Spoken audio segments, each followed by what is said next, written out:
Hey everybody, welcome to Harmon Garage. I'm Aaron, and today is another beautiful day, and it's time to make another video.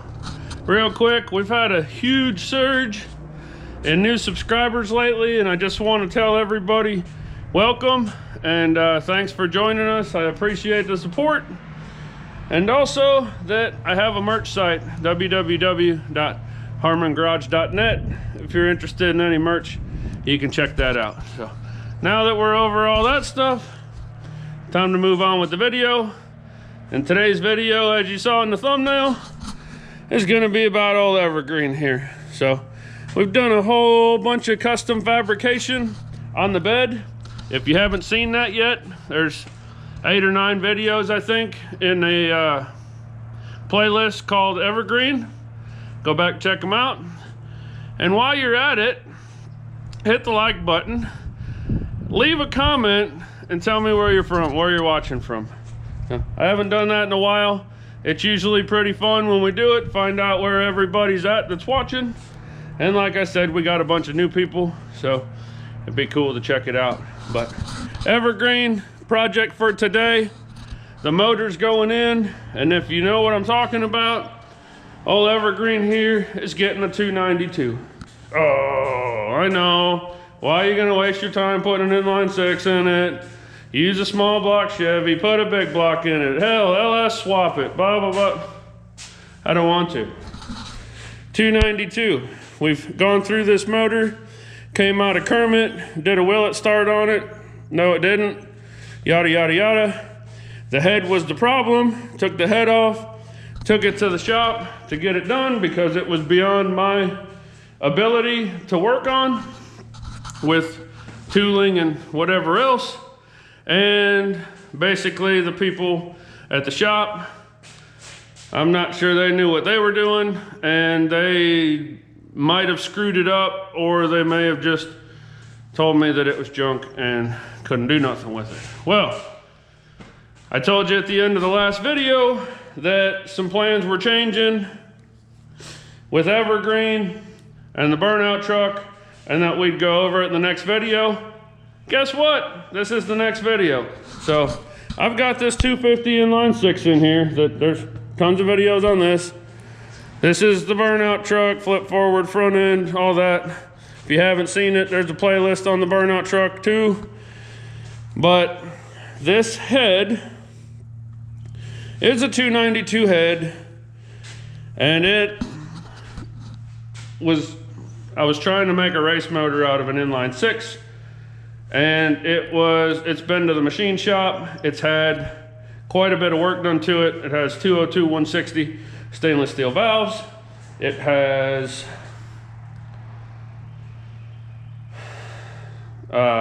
it wasn't like ported, but they went in and cleaned up all the casting marks and everything to smooth everything out. I've got ARP head studs, yada, yada, yada. It's a good head. So I have a buddy that is donating me a small block 400 for the burnout truck, which doesn't make it anything extra cool or special like the inline 6 would have, but it'll do the job for what we need it to do, so that I can take the 292 head off of this motor to put on the 292 for Evergreen, because project-wise for me, that's top priority right now, because that truck has to go to the truck gathering in Guthrie, Oklahoma, April 19th and 20th, and we're still a ways off from getting there. So this video is gonna be robbing parts from this to finish that, cleaning paint, made up the transmission that's sitting out there that needs to be cleaned up, installed in truck, and if we have time left over, we may lower the front of the truck too. I've been holding off on lowering it because I want to have all the weight in there so that when I lower it, it sits, I can make sure that it's level. So, yeah. Blah, blah, bitty, blah, blah, blah, blah, blah, blah, blah. Truck, blah, blah, blah, blah. You got it? Let's get started. Okay. I took the side covers off over here because when I assembled this motor, originally I put new lifters in here with the new cam, and it's a big cam for an inline 6. And I talked to some of my people and they told me if I'm gonna rob the head off of this motor and not use it for you know, burnout truck, race truck, let's see how fast we can make an inline 6 motor go, that I need to take the cam out of this and put it in the 292 also. So when like I said, I put brand new lifters in here. I know the push rod length between the 292 and the 250 is different. And if you pay attention as the video goes on, you'll notice that the deck height of the 292 is taller, and the side cover that goes on here is like 2 inches taller. Push rods are 2 inches taller. The cams are interchangeable, and I think the lifters should be the same. The only difference is going to be the push rod height. So I'm going to try to use the lifters and whatnot in the other motor too, because they're brand new, so why not? And I never adjusted any of these valves or anything, so I'm just going through and loosening up the rockers and taking the push rods out, and then I'll be able to take my head bolts out and lift the head out, and I don't have to put all this all back together again.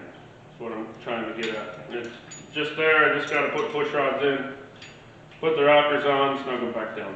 So I forgot to mention, for those that haven't seen the build on this motor and don't know, not only is it all brand new stainless steel valves, it has brand new dual springs, brand new keepers, brand new, basically everything on the head that's not cast into the head is brand new. Except for the rocker arms, those are used ones, but I mean they're in good shape and they're clean, so they'll be fine. And for what I'm doing with this setup and whatnot, stock rocker arms will be fine because we don't need to get any more lift out of this cam, that's for sure. So I do still plan to build a Rowdy inline 6 one day. I have one over there that's been to the machine. The block has been to the machine shop. It's all in good shape. I've got a forged crank for it.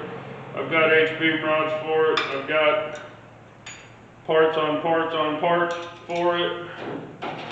And that bushing's stuck. But anyways, so I do still plan on doing that one day, and it may end up back in this, or we'll find something to put it in and see how rowdy it can be. But for right now, I need to get Evergreen done. I want that 292 in that truck because that's the vision that I have for the build. And now I have another motor that we can slap together to put in this, because there's another event going on that I haven't mentioned yet at the end of April that I need to try to get this truck to. So we'll see what happens. I'm gonna go get something to help me lift that rocker to get that push rod out. I'm gonna grab my impact and I'll bust the nuts loose on my head studs. Then we should be able to rip this head off.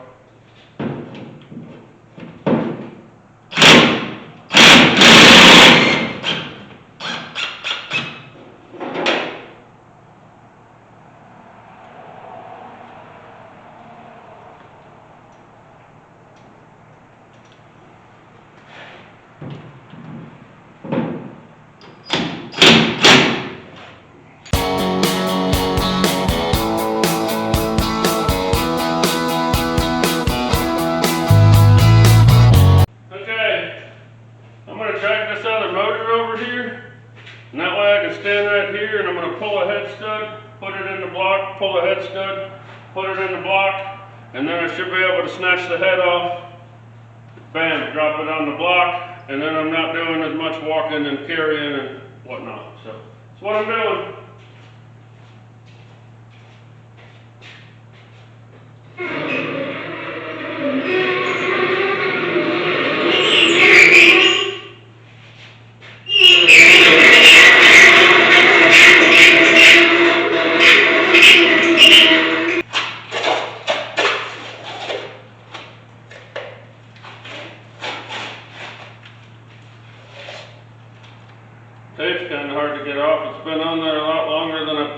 not being on there. It was only supposed to be on there a week or two. See how that worked out. Alright, back to it.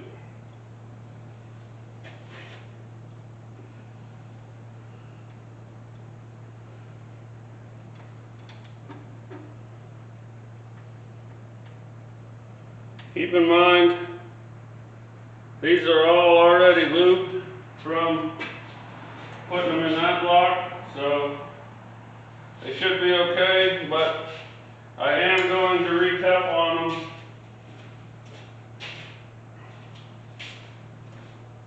because they go into water jackets and I don't need leaks, so.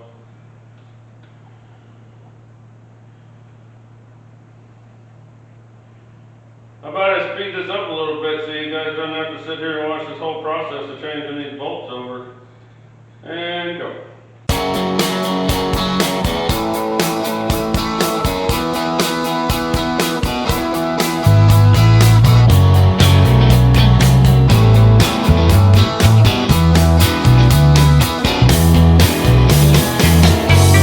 Alright. Finally got all my studs replaced. I'm sure you guys saw I had to go through and run a tap through all the holes and clean them, which is a good idea to do anyways. I got my studs out of my other motor, block, whatever. Cleaned those, ran liquid Teflon on them because they go down into water jackets. Maybe not all of them, but some of them do. And got them all put back in here. Now when you're doing head studs, you never want to like crank them down. You run them down until they're snug and stop. That's it. And then when you torque your head, it pulls against them and makes sure that they don't come loose. So that's how you do it. That's the way it is. I don't know the science behind it, but there's science. So I got the head off. I got my new head gasket out of my engine gasket set that we got over there. I'm going to go ahead and, even though I probably shouldn't be, I'm going to grab this head, bring it over here, and drop it on.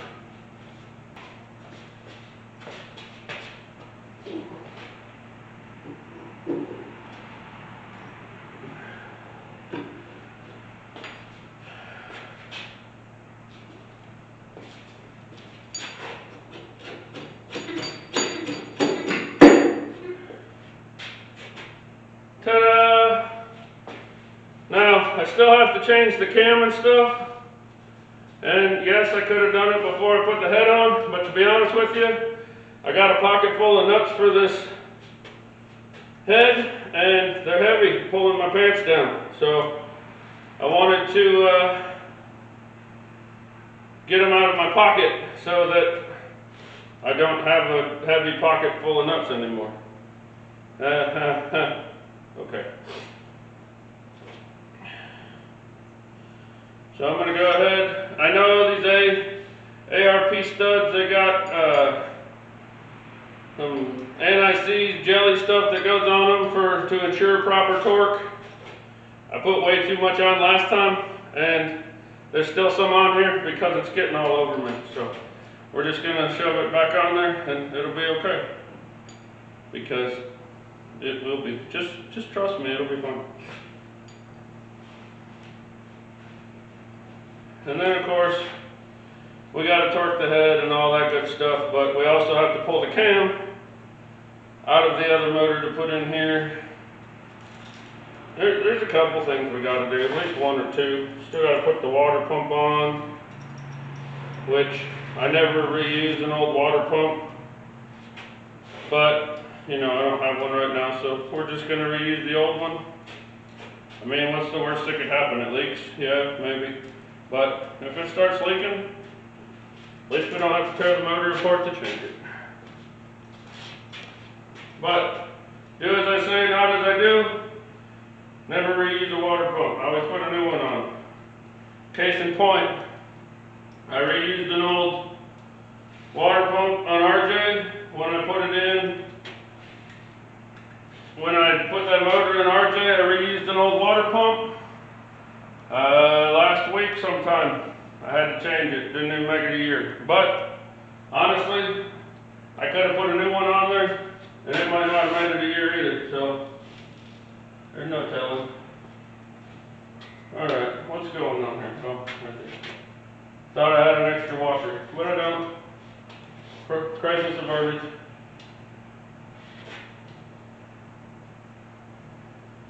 Glad we put all this effort into making this pretty gold so that we can paint over it all with a different color. It's alright. Part of it. Plans change at Harmon Garage pretty regularly.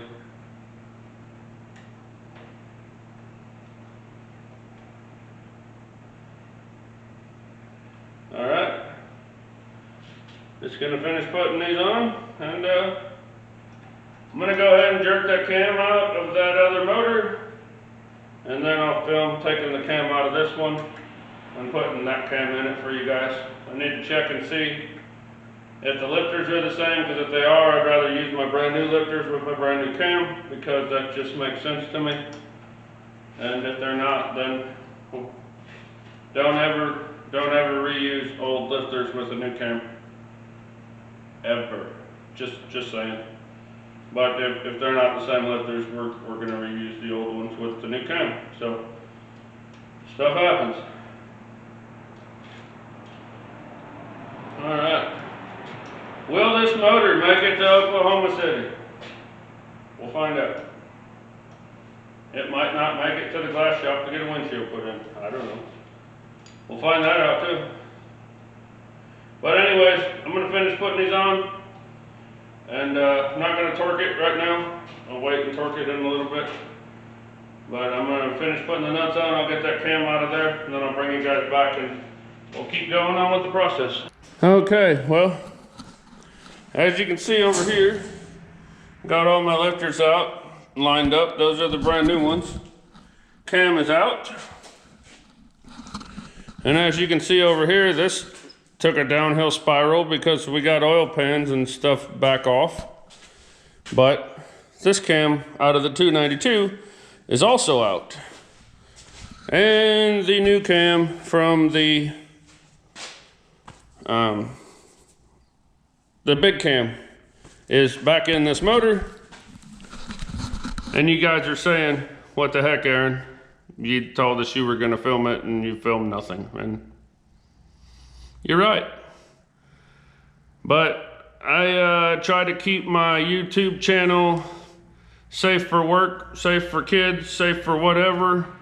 And this wasn't the easiest process that I've ever gone through. It fought me the entire way, and I was saying a lot of things that I'm not comfortable with being on my YouTube channel. So anyways, we got our cam switched over. I don't know if you guys are gonna be able to see this, but if you look really, really close right there on the smaller gear, there's a little dot, barely see it.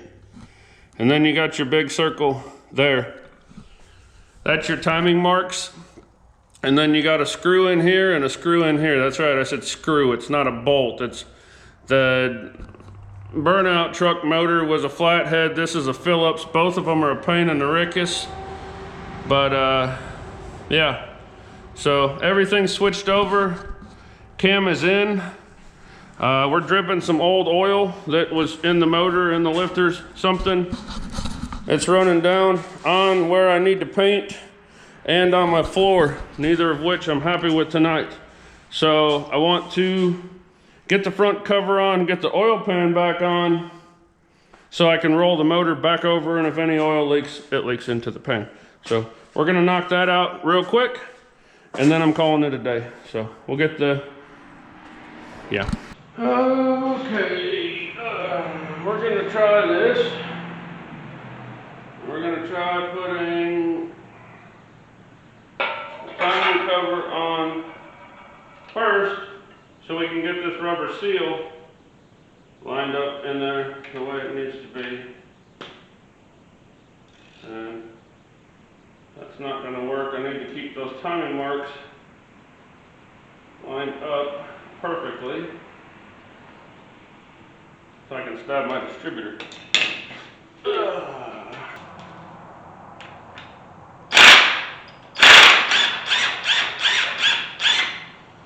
we go. That's what we needed. All right.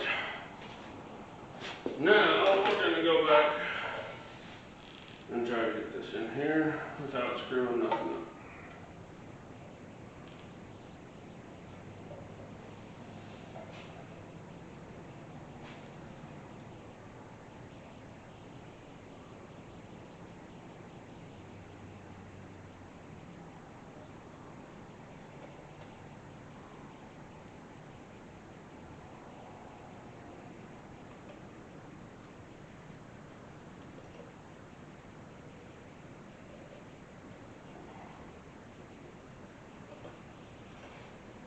Okay.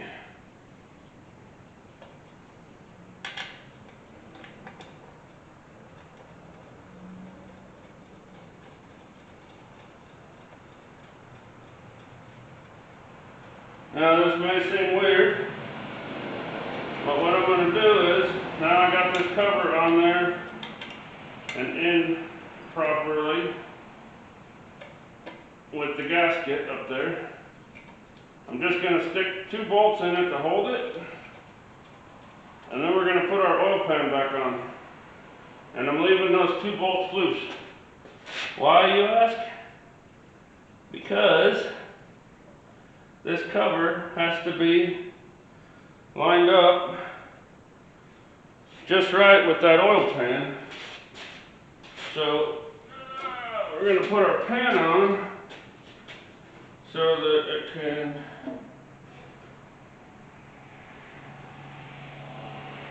get lined up. There we go. There we go. Looking good. Howdy doody. And in the meantime, I got oil and grease from my hands and everything else all over this pan and block and everything else. So, in other words, we're going to be doing a bunch of cleaning before we paint. And we're not going to be painting till tomorrow. So, trying to get enough done that I can flip this over. I need to be able to close the hood on the burnout truck because I need to bring Marlboro Man back inside. And I can't bring Marlboro Man back inside with the hood on the burnout truck open. So, we're just gonna get all this done. So, all I got left to do is put all the bolts in, tighten everything down, we'll roll it over, and continue on where we left off tomorrow. Alright, well, got the motor over here. The head just needs to be torqued. I got the pan, front cover, all that stuff back on. I got my push rods in.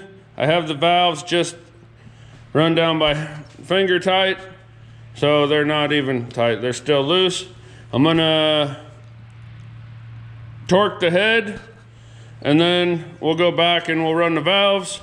I want to put a water pump on it, need to put the side covers on it, and that's about it, and we can paint it. So I wanted to get this done yesterday because it was 70 degrees and sunny, no wind, no breeze, no nothing, low humidity, perfect weather for painting. Today,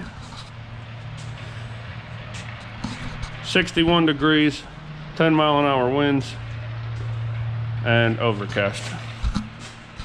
Not ideal conditions for painting. I'm still gonna try it.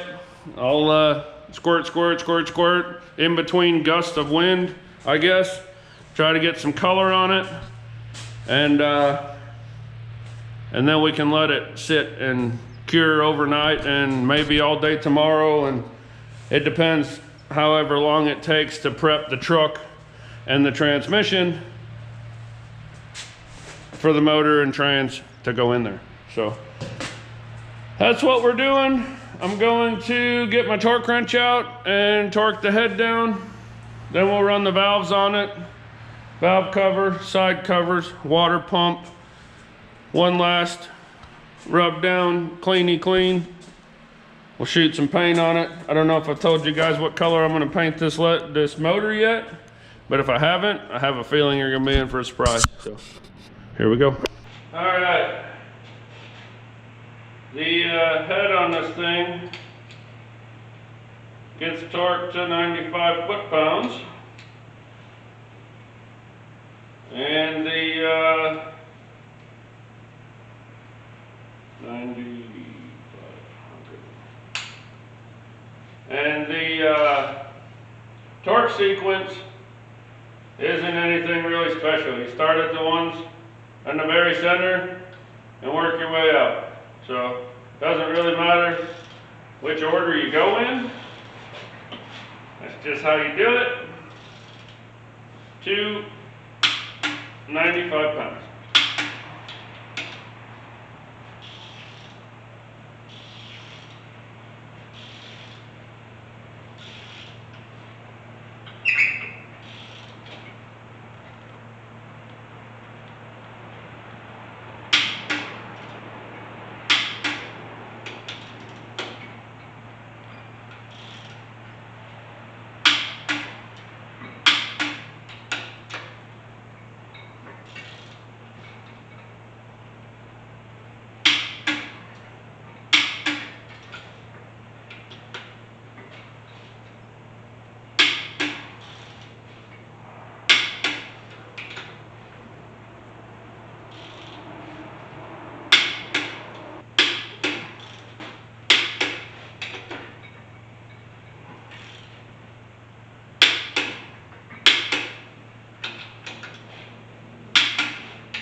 Alright, ta-da, head's torqued down.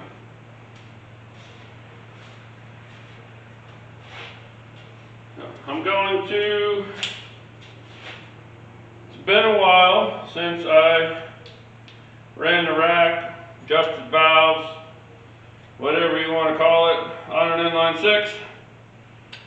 So I'm going to look it up just to make sure that I remember correctly. And then I'll run the valves real quick. And then once we get the valves ran, we'll bolt a couple things on and make it, you thought I was going to tell you the color, didn't you? Make it painted. Okay. I got my harmonic balancer put back on because I'm going to use it at, I didn't need to, but it doesn't matter. It's going to be painted to match the motor and everything anyways, and having it on is going to make this easier. So right now I got my motor at top dead center. It's at 0 on the timing mark, and the timing mark right there. So I'm going to come around a third of the way, which is going to be right around there, and then I'm going to come over here a third of the way, which is going to be right around here. Does that look like even thirds to you? Not really, but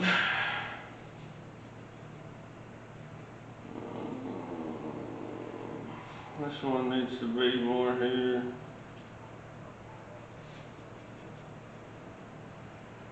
This one more here. Okay, that looks like thirds now.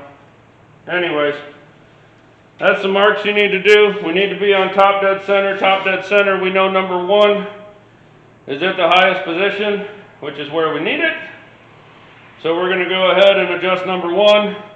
We'll rotate the motor to the second mark, which is going to bring us to number 5. We'll adjust there, bring it around to the third mark, adjust, so on, so forth. I'll show you the process as we go, and we're going to get it done. All right, well, I tried my best, but I can't get the harmonic balancer and the rockers in frame to show you guys, but I already showed you our marks, showed you how we're going to turn it and whatnot. So what we're gonna do, I wanna be at 0 lash. So I'm gonna take my push rod, I wanna make sure it can't move up and down, and I wanna make sure that it has just a little bit of twist. Like I can just barely move it. And when I get, that's where I'm at right now, I can barely move it. Now I'm going to take this and snug it down. Now, I'll take my wrench, put it on here, and we're going to go 1/2 a turn, and then I'll tighten that down. And we should be good there. Now we're going to move this one. I barely get any movement. Bottom our lockout. I'm going to go here. 1/2 a turn. Tighten the lock down. Now we're going to move the motor. And we're going to watch. So I know number 5 is going to come up next. So I'll snug these down a little bit so you can see. But if you watch these rockers, you're going to see those are going to go down and they should come up to 0 next.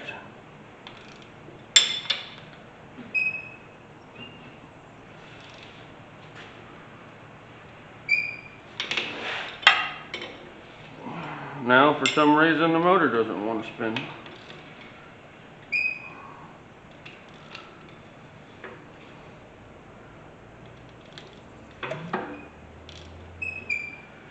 That's extremely odd. The motor's coming up to a spot and hitting something. Right there.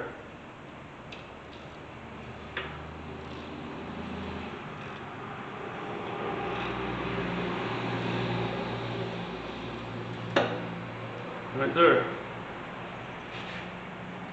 One spot. I can go all the way around. So, right there.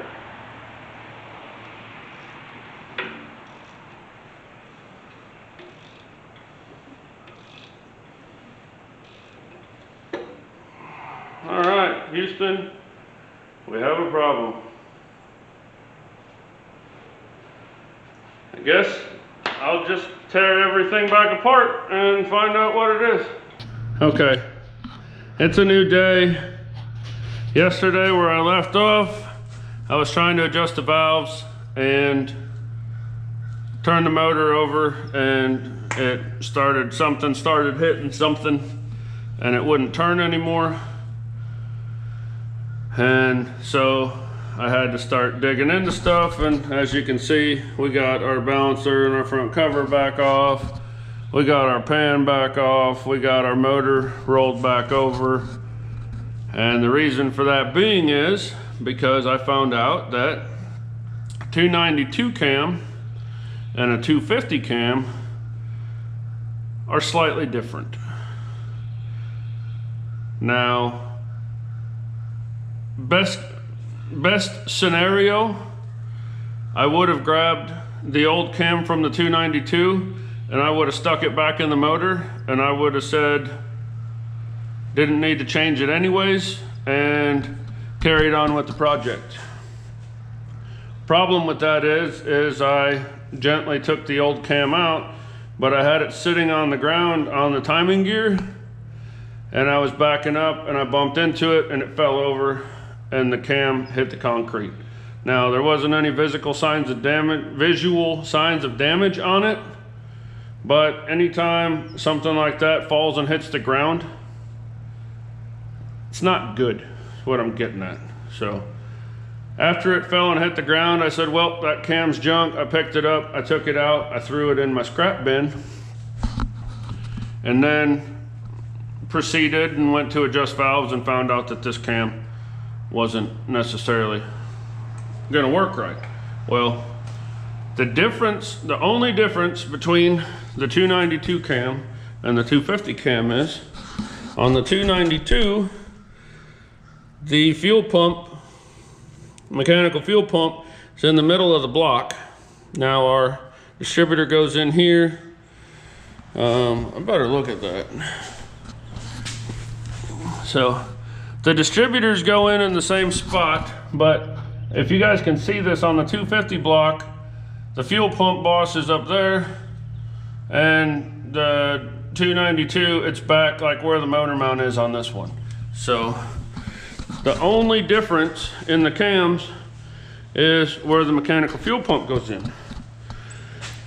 So now I'm stuck with this big cam that was in the 250, which is fine. I was gonna change it anyways, but the lobe for the fuel pump is hitting a connecting rod, which I'll show you in a minute. I've had this cam, I worked yesterday, pretty upset and with a bad migraine and not in a great mood. That's why I didn't film any of it, but I'm catching you guys all up now. Worked for about 4 hours. Had the cam in and out of the motor probably 6 times. And what I'm doing is I'm shaving down the lobe for the fuel pump so that it doesn't hit the connecting rod anymore. Now, there's a lot to this. I can't just take a carbide burr or a grinder or anything like that and just hog metal away from this lobe on this cam. Now, when you get into crank and connecting rods and pistons and rotating assembly and all that, you have to worry about weight and balance, where on the cam, it just spins and lifters right on lobe. So I'm not too worried about balance on the cam, but I am worried about putting excessive heat in the cam. If I just sit there and hog at one spot on this lobe and get it really hot, I can screw this cam up. So I've got to be really particular about going slow, taking off a little bit, letting it get some heat. I don't want to like dump water or oil on it to quench it because that'll make it brittle. So I gotta be really cautious about, like, if I put some heat in it, stopping, letting it sit and cool down, you know, hog at it some more, get some heat in it, stop, let it cool down, because I don't want to ruin this cam. This is the only other cam I got, and I don't really want to be doing this in the first place. But either way, so here's our lobe for our fuel pump right here. Another thing is, when I'm grinding on this, I got to be careful I don't hit this lobe or this lobe, because then we'll screw the cam up too. But I have to take a good bit of material off of this lobe so that connecting rod can clear. Like, I'm talking a good bit, minimum 1/8 of an inch. So I worked on it for a couple hours yesterday. I shave a little bit off, I put it in and roll the motor over, and it still goes clunk and stops, and I go, crap, that wasn't enough. I back it up, pull the cam back out, I clean on it again. I've mainly been working with my wizard wheel with some 80 grit paper on it. It's taking forever, but it's easily controllable, and I'm not putting a lot of heat in. So I don't think it's going to be that exciting for you guys to sit there and watch me grind material off of this. So I'm just going to get back on it and work on it and do my best job on it, and then I'll show you guys the cam and, you know, where it was hitting the connecting rod and clearance when I get it ground down far enough. And then I'll go ahead and slap all this back together and get it back to the point where we were at adjusting the valves, and then we'll carry on with the video like we would have if we hadn't run into this whole problem. So I'm gonna get on grinding and sanding and polishing and making stuff fit. I'll update you guys in a little bit. All right, right now is currently a wonderful moment. Even though we hit the reverse button and went back basically 2 days, lost 2 days worth of progress, day and a half, whatever, we're finally at a point where we can start, I can't even say moving forward because we're not caught back up yet, but we can start moving back in the positive direction instead of in the negative direction. So I don't know what that was, sorry. Yesterday when I ran into this problem, I called my buddy who's been a machinist for 20 plus years and said, hey, this is the problem that I have. what do you recommend doing? And he told me, take the cam back out, carefully grind down that lobe so that I don't damage anything else. And when I grind it down, keep grinding it and get it to where when it's in the block and it's rotating past that connecting rod, I have 30 thousandths clearance. Because with you know, when stuff gets hot, it expands, and with the swell, you can get between 20 and 25 thousandths, so you want to make sure you got 30 to be super safe. That leaves you a whole 5 thousandths of, you know, dead space to make sure it's not going to hit. So I had this cam in and out of this block bare minimum 6 times.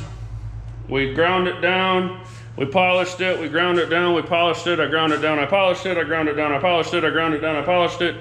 Yeah, you get the feeling. Was that annoying that I just kept doing the same thing over and over again? Pretty sure it was. Now you know how I felt. Anyways, it's not your problem, it's mine. I'm the dummy that didn't do my research before I tried to make stuff happen. And I'm also the dummy that kicked the original cam over by accident so that I don't trust it and it's no good anymore. And I'm also the persistent SOB that sat here and took this cam out 6 or 7 times and ground it down to where it'll fit and it'll work so we can keep going with this project. So I don't know how well you guys are going to be able to see, but right down there where that connecting rod, yeah, you can't see anything. Right down there where that connecting rod comes past that lobe on the cam, where it was hitting, I can easily slide a 30 thousandths feeler gauge in there, and we can do full revolutions of the motor. Oh, you gotta be crapping me. Now what?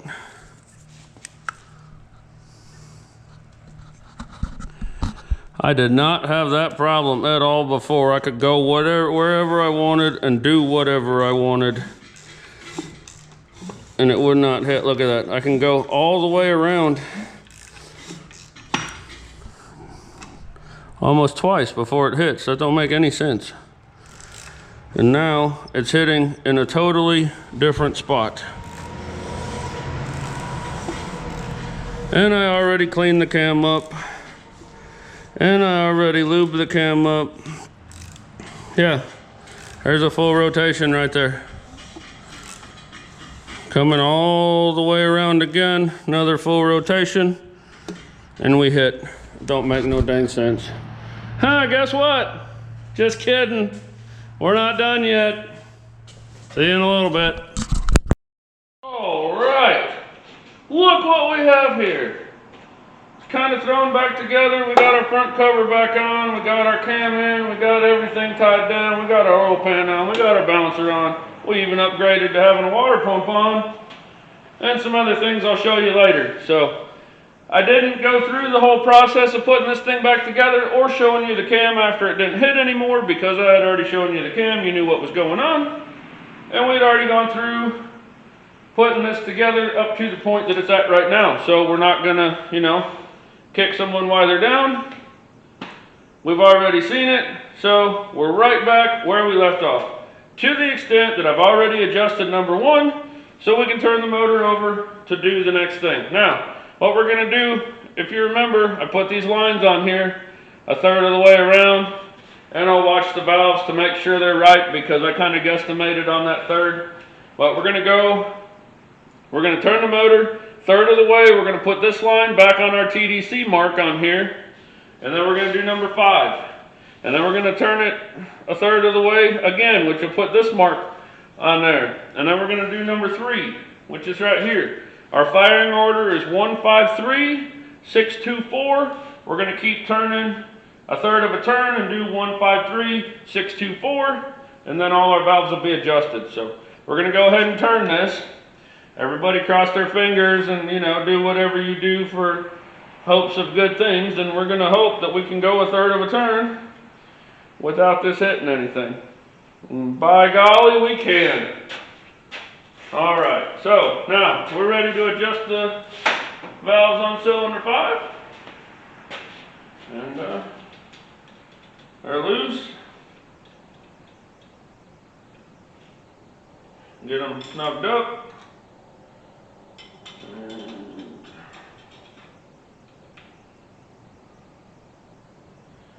Go 1/2 a turn and lock it down. This one's loose.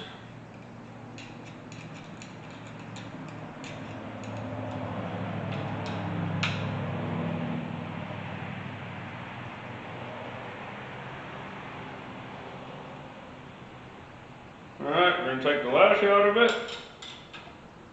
Put a wrench on it. 1/2 a turn. Lock it down. Now I'll go back and grab them. They should have some tension on them, and they do. So we'll roll it around again.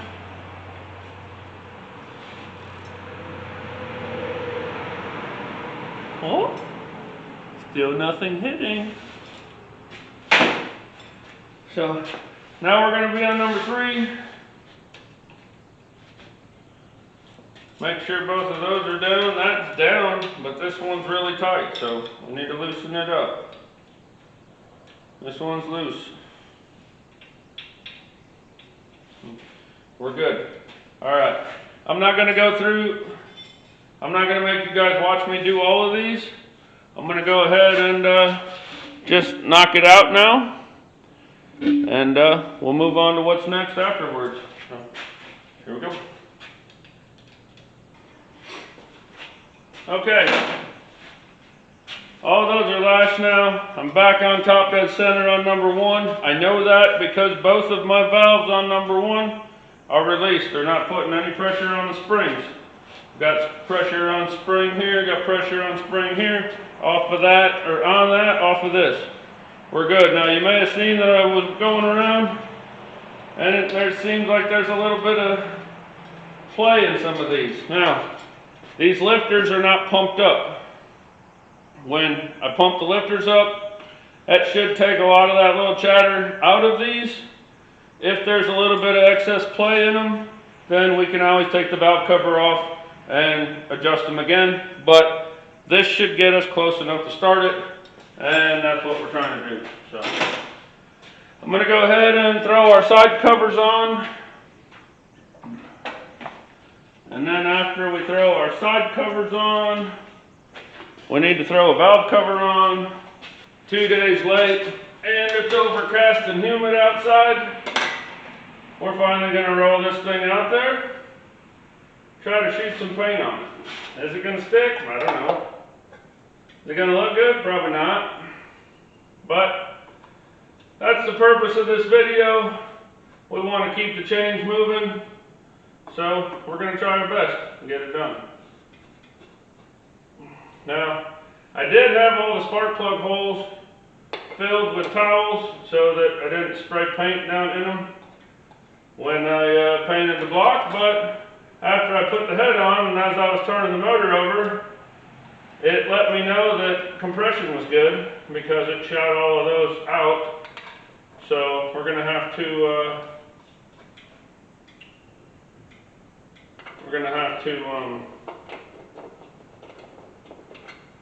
cheese and rice, my brain is not functioning. We're going to have to put some spark plugs or something back in there for that purpose. No big deal. So yeah, I'm missing one of my rubber grommets in my screw here. I should have some new ones.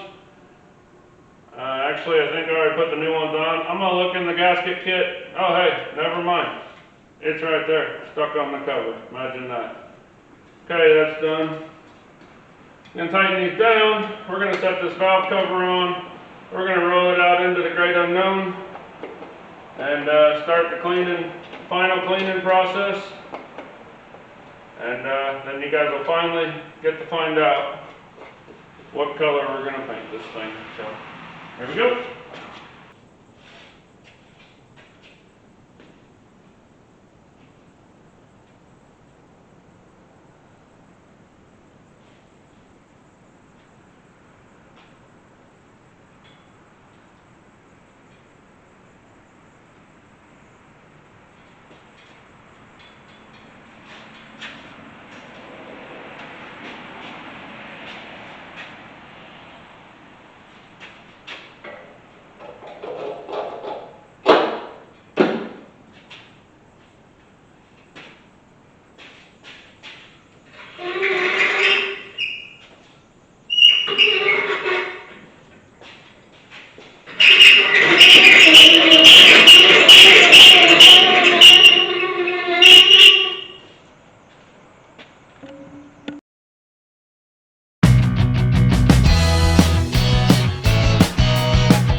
right, time to get her cleaned up the last little bit, shoot some paint. You guys all ready for this? I hope so, because there's no better time than now, you know. Really humid, overcast, chance of rain. What better time to paint, right? So.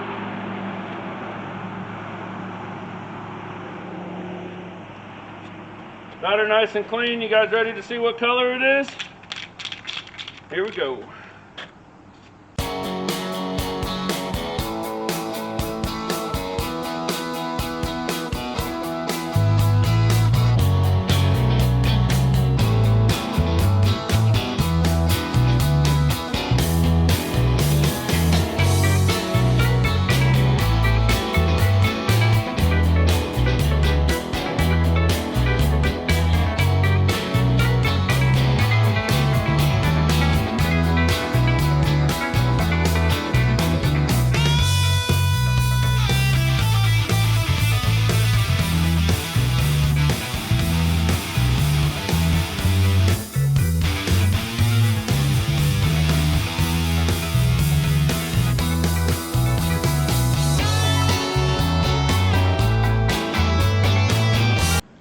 Alright, first coat's all done. Gonna let it sit there and tack up for a little bit. Doesn't seem to be sticking all that well for some reason, maybe the humidity. I don't know, but I'm gonna go ahead and let it tack up for a little bit. I'll shoot a second coat on, see how it looks. If it still doesn't look that great, I'll go ahead and shoot a third coat on, and I'll bring you back and show you guys what it looks like when it's all done. Okay, now before I show this to you guys, you're going to I'm gonna give you a little backstory. So if you've been with the channel for a long time, you know that I like to keep things original color-wise, stock color-wise, with a little bit of flair and whatnot. But you know, say I put an engine in a truck and that engine was corporate blue in that truck from the factory, I like to do that. Well, sometimes I like to go with the color that the engine was originally, and that's what we did with this one.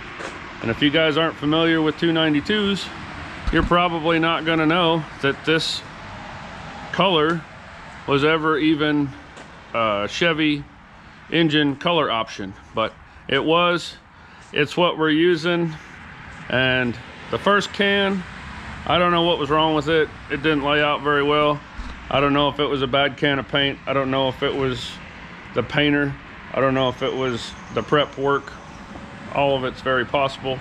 But I got a second coat on it, and then spot fix third coat.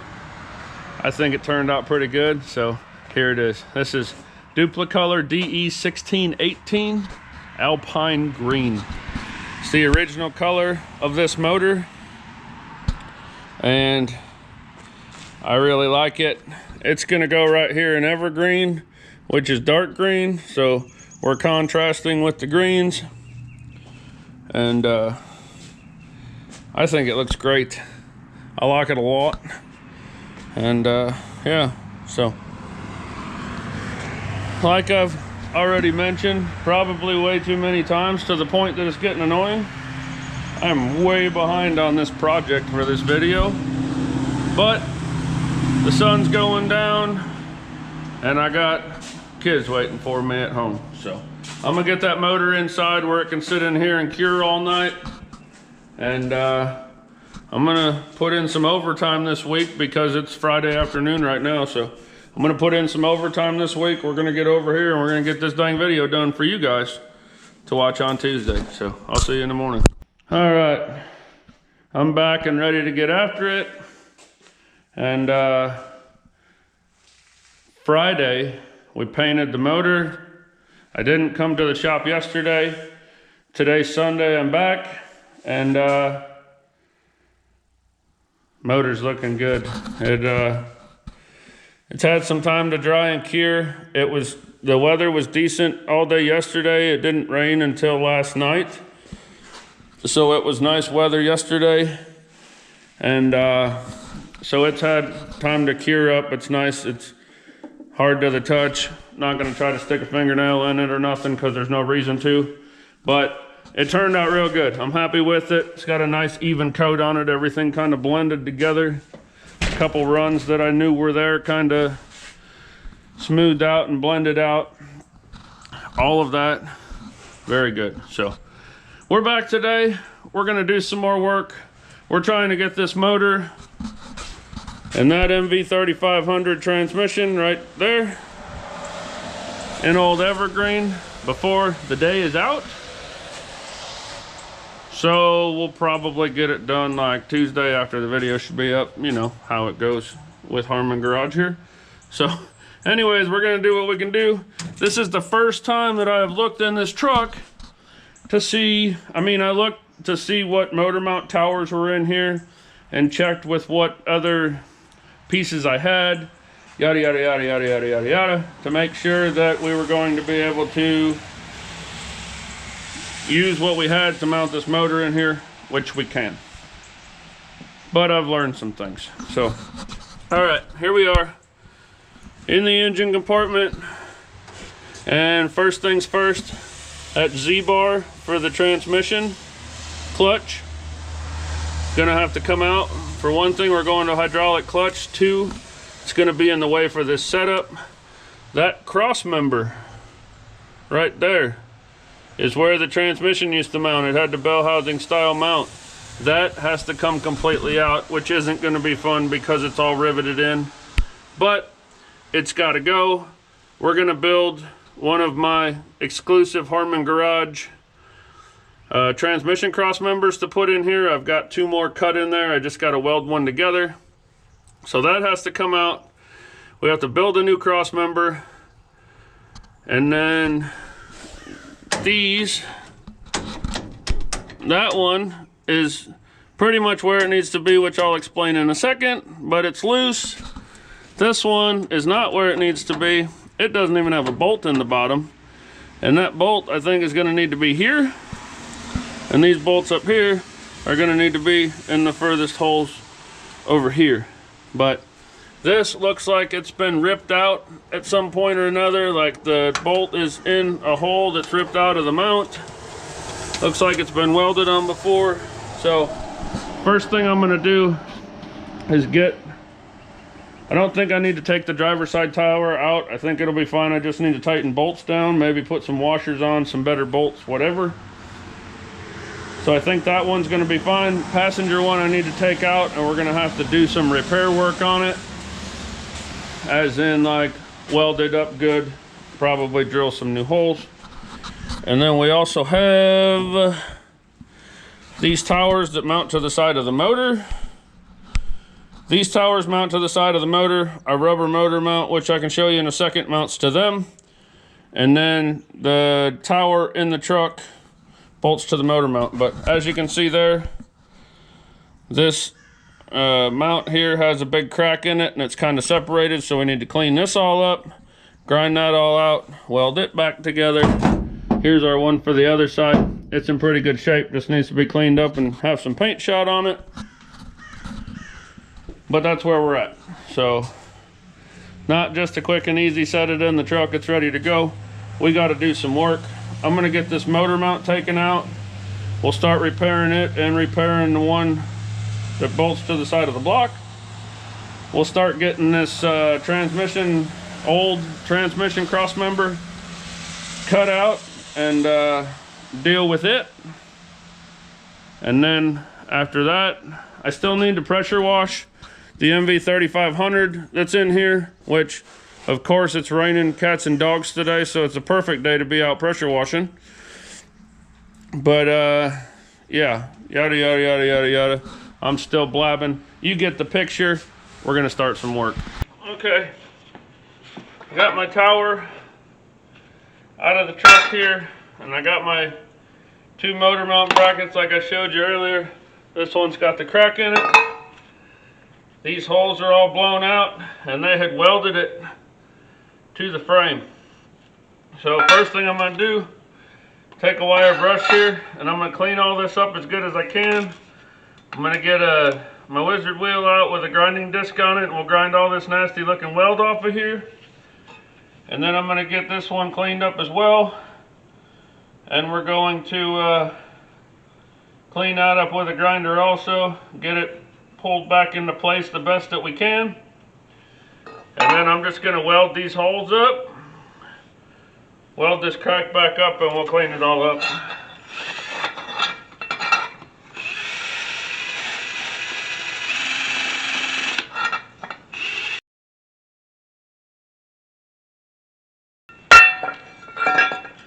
Before I change my train of thought and another squirrel runs by, you can see where the original hole was, and then it's just all blown out next to it. And you may wonder why I don't just like take a washer and weld it on top. And I thought about that, but these holes are slotted, so this has a little bit of movement in there, and it needs that. So I can't just weld a washer with like a centered hole in it, because then this might not line up right. So I'm just, like I said, I'm just going to take and weld this up and leave the slotted hole that was originally there, and we'll grind it all back down where it turns out good. It'll be all right.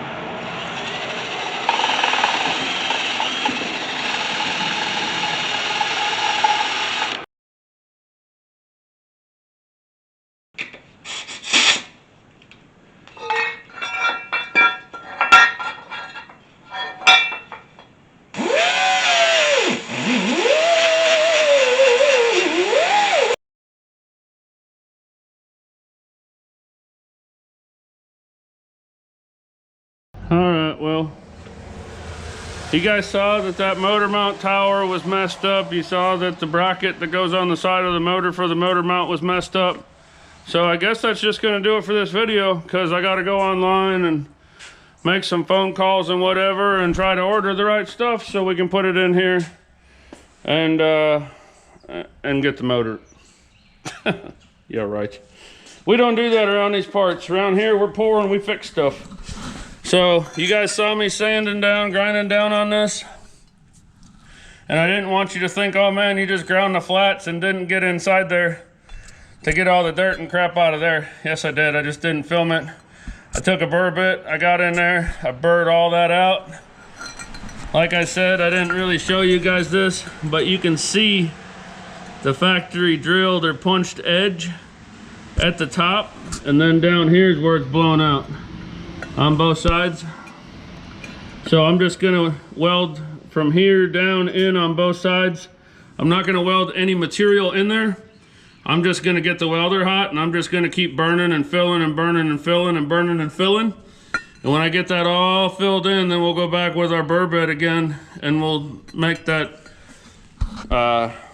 oval hole back right the way it's supposed to be. Same thing with this one. I got this one beveled out, not as much as I'd like to, but good enough. I got a C-clamp on it and got that crack closed in after I took it on my anvil over there and beat it down to where it was supposed to be. And once I get it tacked up real good and welded on the outside, I took the burr bit on the inside, got it all clean, and I'll run a pass in there too. So is it gonna be as good as going and buying a new one? Well, honestly, with the quality of aftermarket parts nowadays, it'll probably be better, but I don't know that it's gonna be as great as the original was, but I guarantee you it'll do the job. So I'm gonna get to welding this stuff up, filling holes.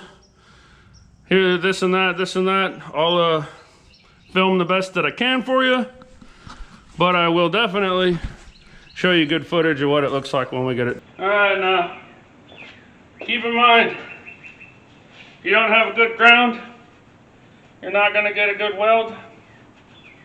I went ahead and ground down here, ground down on another spot that's gonna be a good out of my way spot for a ground on this other piece. So we'll get nice clean ground because we wanna get nice good welds. So I'm gonna do this smaller one that goes on the side of the motor first, because I've got a fear that this C-clamp's gonna come off, and I got it perfect where I want it right now. So I at least want to get it tacked in there good before that C-clamp lets go on me, and I gotta start over.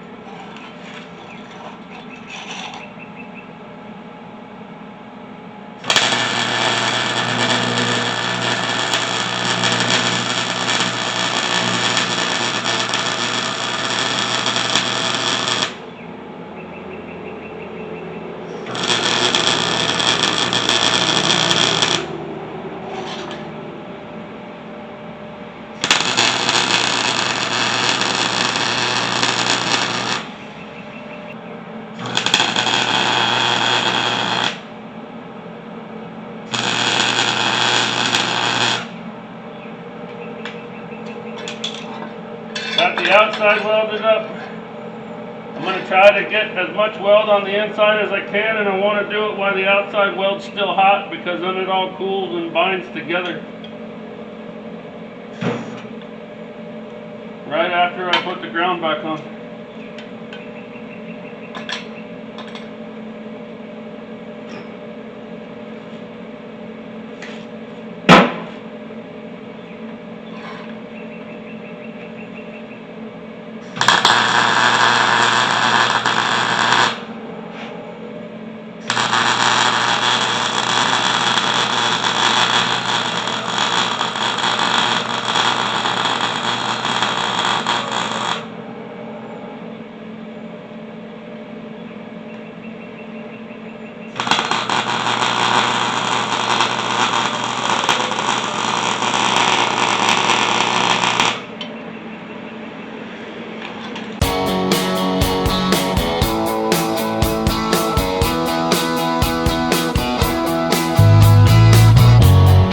So here's our outcome.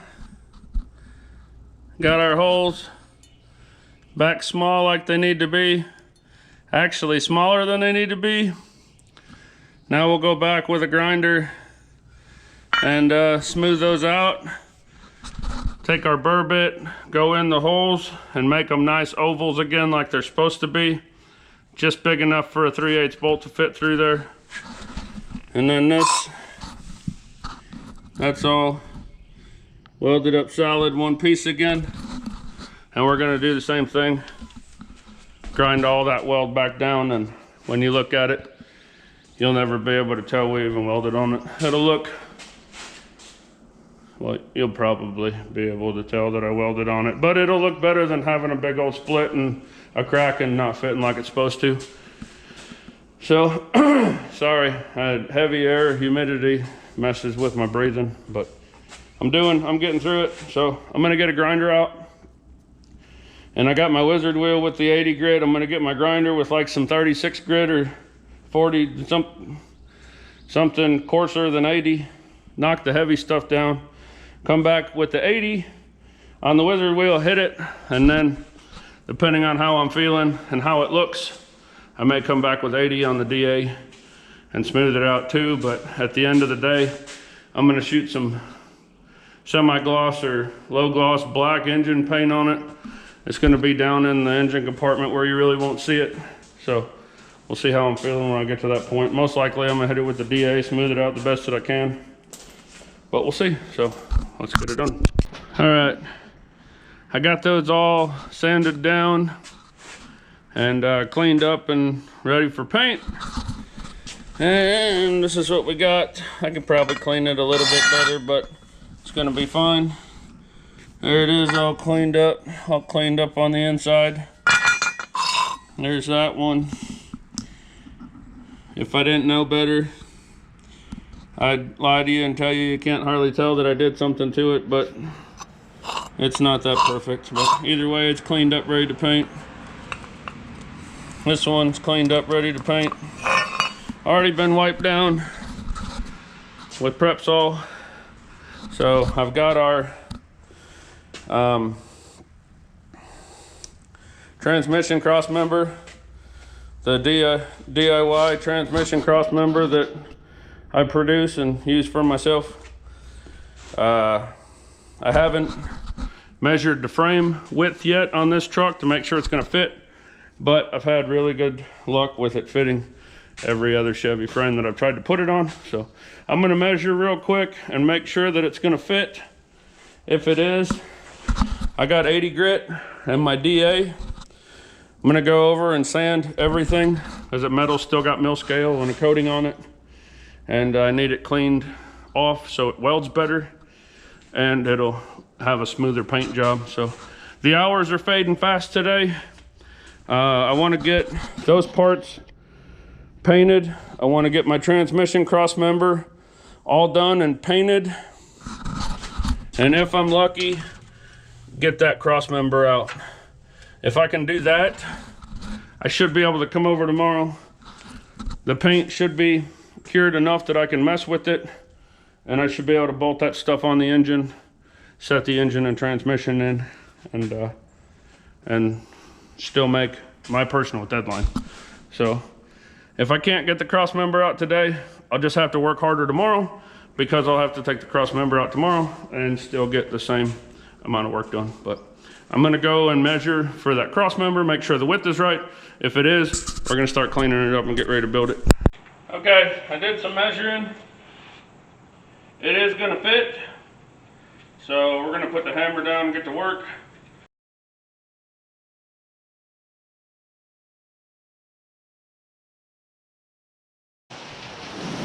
Well, I think I've ran out of time for today. I tried to get some painting done, and this started. I can't paint. The wind is blowing hard and blowing water all up on here and everything else. So I didn't get my tranny cross member done. I still have to weld it up, paint it. I'm gonna have to paint those parts tomorrow, and I still gotta get the old tranny cross member cut out. So we're gonna have a busy day tomorrow, but we're gonna get it done. So I'm gonna, as soon as I can get to my truck without drowning, I'm gonna head home. I'll be back first thing in the morning. We'll wrap this project up. All right, it's the next morning. We're back, and I am getting this project done today. The weather, once again, is not cooperating with me. It was supposed to rain according to the forecast for like an hour this morning and be done. And it's 9 o'clock right now. It's supposed to, now it's saying it's supposed to rain until like 2:30, 3 o'clock. So it's not gonna hurt the welding process. As far as the painting process, I still need to paint those pieces. I still need to paint my tranny cross member when I get it done. And I really wanted to clean that transmission up good with the pressure washer before I put it in.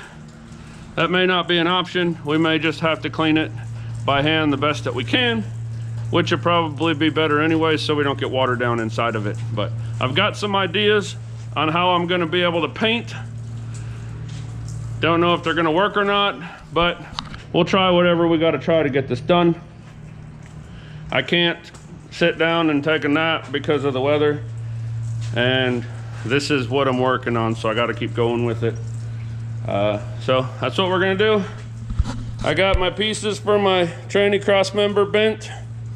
I've got everything marked where it goes. I've got all that ready. I got my welder plugged in, ready to weld. So we're gonna get the tranny cross member welded up and try my little painting method, I guess.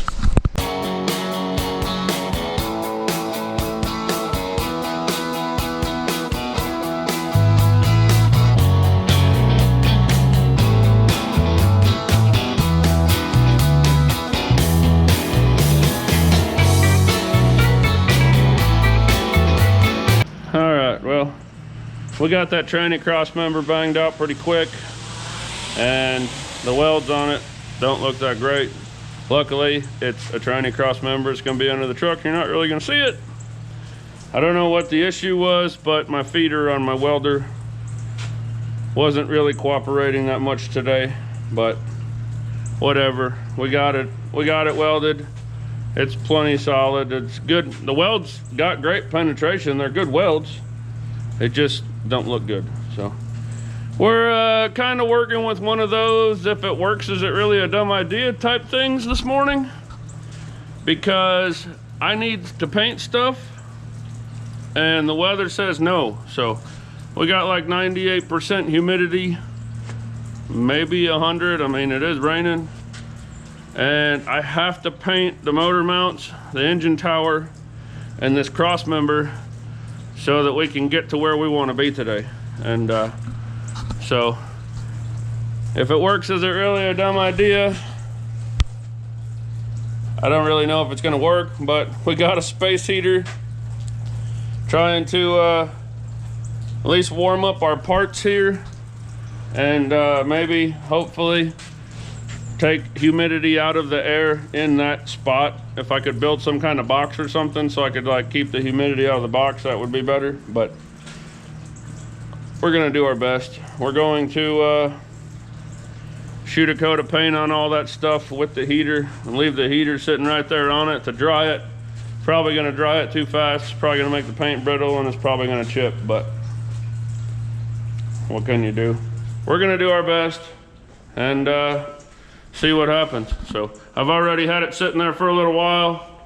That stuff should be warmed up. It doesn't need to be warmed up. I mean, it's 65 degrees outside, but warming it up, drying it out a little bit. So I'm gonna go ahead and go out there, slap some paint on it. Once I get a good coat of paint on it, I'll bring you guys out and show you what it's looking like. And we just gotta keep going. I gotta clean up that transmission. I gotta get that cross member out of the truck still. And then we just gotta do it. Bolt the transmission up to the motor, put it in the truck. So let's get it done. All right, well, we keep going and going and things keep fighting and fighting, but I ain't no quitter.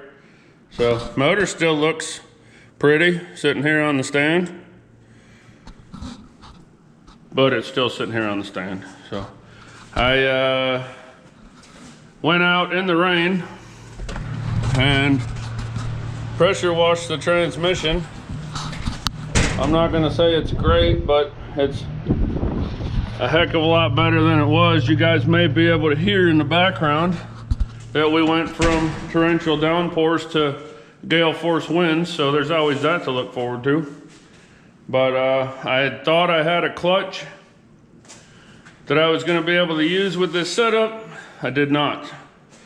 So I just ran to the parts store, got a clutch and pressure plate and a transmission mount because I didn't have a transmission mount either. I was gonna use one off of a different transmission, but since I had to go to the parts store anyways, they're $7. So, yeah. So, only thing that I have left to do before I can start bolting the engine and transmission together and put it in the truck is get that old tranny cross member out. And I was gonna take you guys out there with me and show it to you. And I still might, but the wind's blowing really hard and it'll have to be a time lapse because the sound is not gonna be there. And I gotta make sure that the wind doesn't blow the tripod over because I don't need to buy another camera. So anyways, progress is still being made. There's a little update. All the paint, I'm pretty sure, dried halfway decent before it got rained on again. So it is what it is. I'm gonna go out there and see what I can do. I need to get the hood off because we're not gonna be able to tuck the motor and trans in with the hood on, so I need to get it off. Should be fun. And get the hood off and then get in there and start eating at that cross member. So here we go.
getting somewhere. Paint's dry. Old transmission cross members out. We're ready to start bolting flywheels and clutches and pressure plates and transmissions and whatnot to motors. We still have to put the one engine tower in the chassis, and the transmission cross member will just slide up in there, so I'm not worried about that. But yeah, so we're getting close. I'm gonna take the engine side motor mounts, I'm gonna put them on the engine. And then we got our, I guess you call them dampener mounts or whatever. I'll put them on those pieces on the motor, and then I'll get that tower back inside. And the way that the motor mounts is like this hole here in the tower. The bolt comes up through the back side and screws into that dampener mount that I just showed you. So nothing to it but to do it. I mean, I'm gonna get the motor mount or the transmission mount put on the transmission. I'm gonna get the motor mounts put on the motor, which requires, I'm probably gonna film that because it's something different for me. I've never messed with this style motor mount before, and somebody else that's watching this video or may watch this video on down the road or whatever may need help.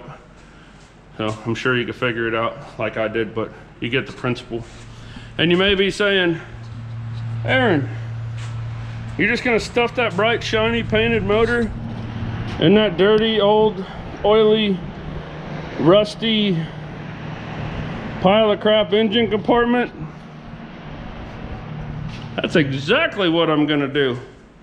Because I'm gonna pull it back out and we'll clean all that up, and no, that's not gonna happen either. This truck it was a work truck. It's going to be a show truck, but it's going to be a representation of a work truck. Yes, I'm gonna clean the motor up and stuff because I like to showcase stuff like that.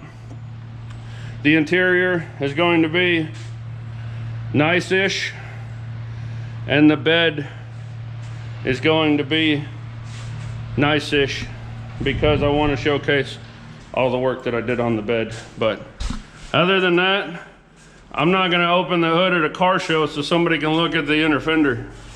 I'm going to open the hood at a car show so somebody can look at our motor. Transmission, I got everything off of it that Mean Green and a pressure washer would get off, and I even scrubbed some of it with a scraper. That's all that's coming off of it. That's it.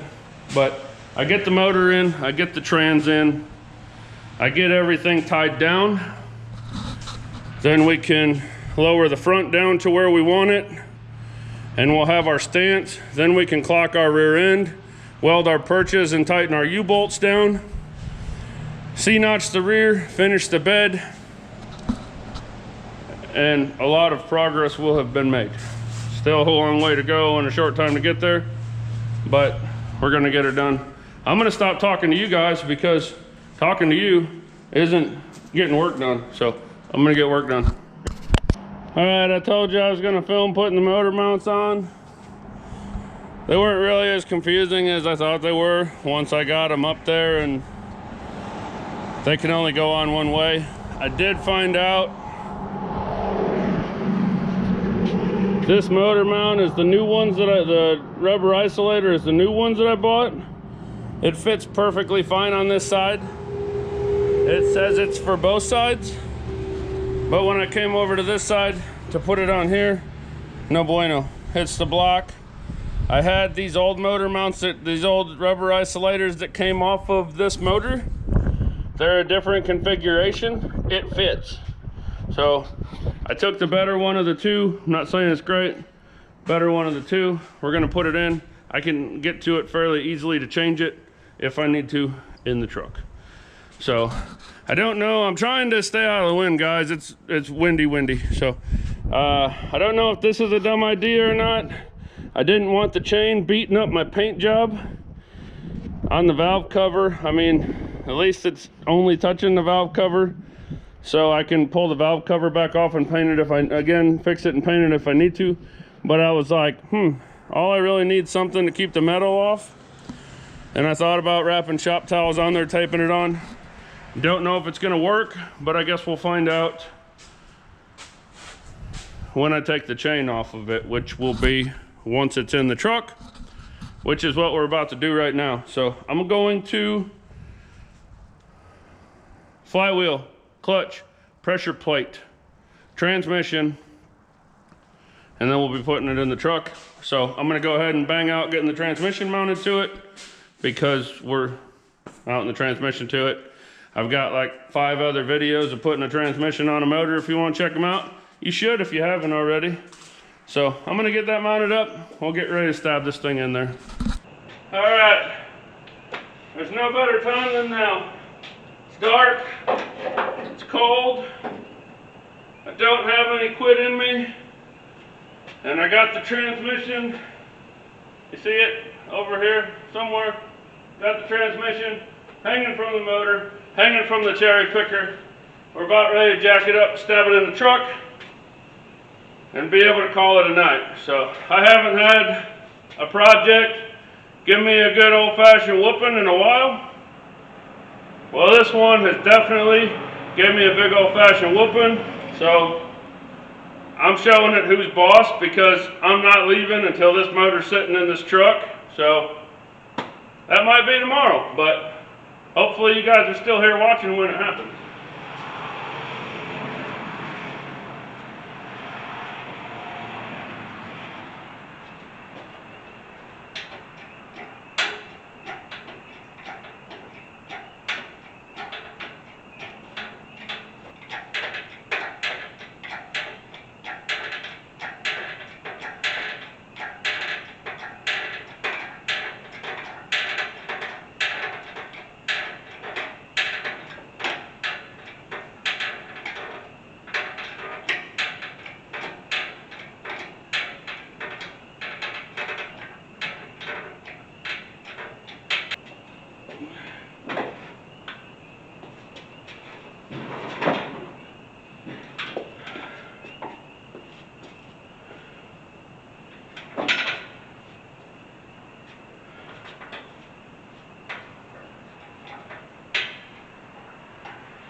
Sorry for the loss of engine install footage. I was fighting it. I looked over, saw that the camera was off, battery died, and I stopped at a safe spot, changed the battery. But it went in. Haven't scratched the crap out of anything yet. So right now it's got way too much angle on it. I got to get a floor jack, get underneath there, jack the transmission up, and that should let me get the motor back close to where I need to be on the motor mount. Because it's those engine towers with the single bolt, I didn't tighten everything down. I'm going to be able to get to them, once the motor's in, so I left all the bolts loose so I can get everything to line up, and then I'll go back and tighten all that down afterwards. But I don't think any of that's going to get done tonight. I think I'm going to make sure some bolts get started in there so I know that it's safe and can't go anywhere. Put this tranny cross member in, and I think I'm going to go home and cry.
We got her.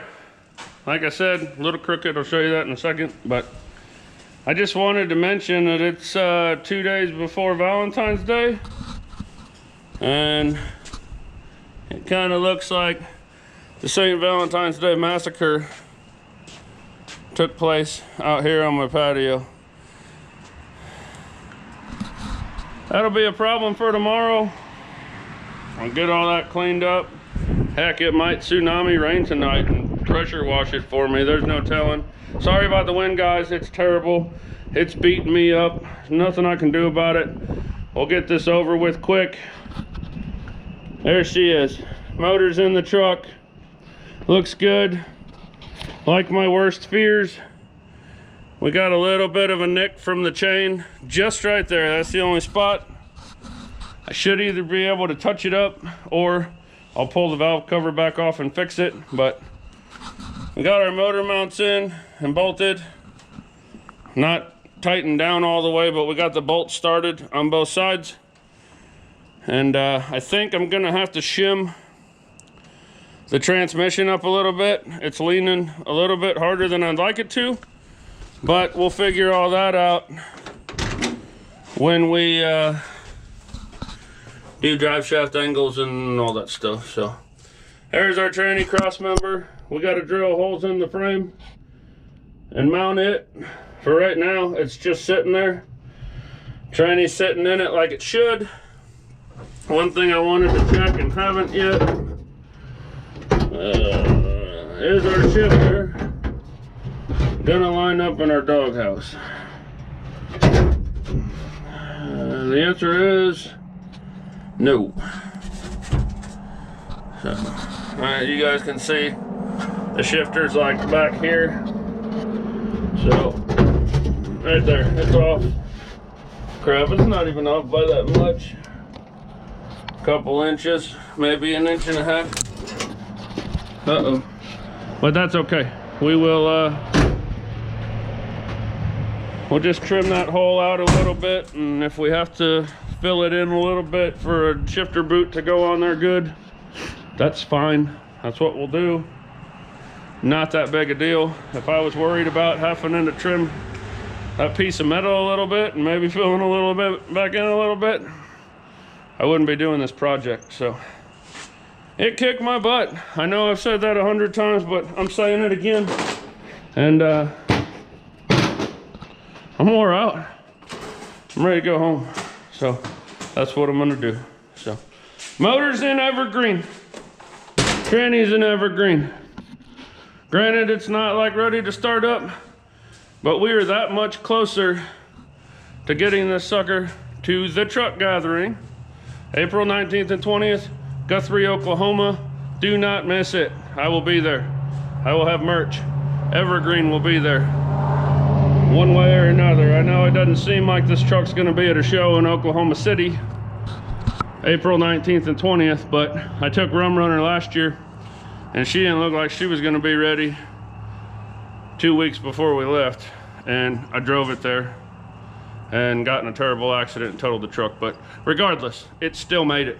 And this one will too. Another thing you might notice, I told you I didn't want to lower the front till I got the motor and trans in. And I still need to lower it, but it's a lot closer than it was before I set that big 292 down in there. I'm talking too much. I really hope you guys enjoyed this. I hope you like that motor in this truck, because I know I sure do. And you know how it is. Thank you guys so much for watching. If it wasn't for you guys, I wouldn't be able to do this. Y'all have a good one. We'll see you next time.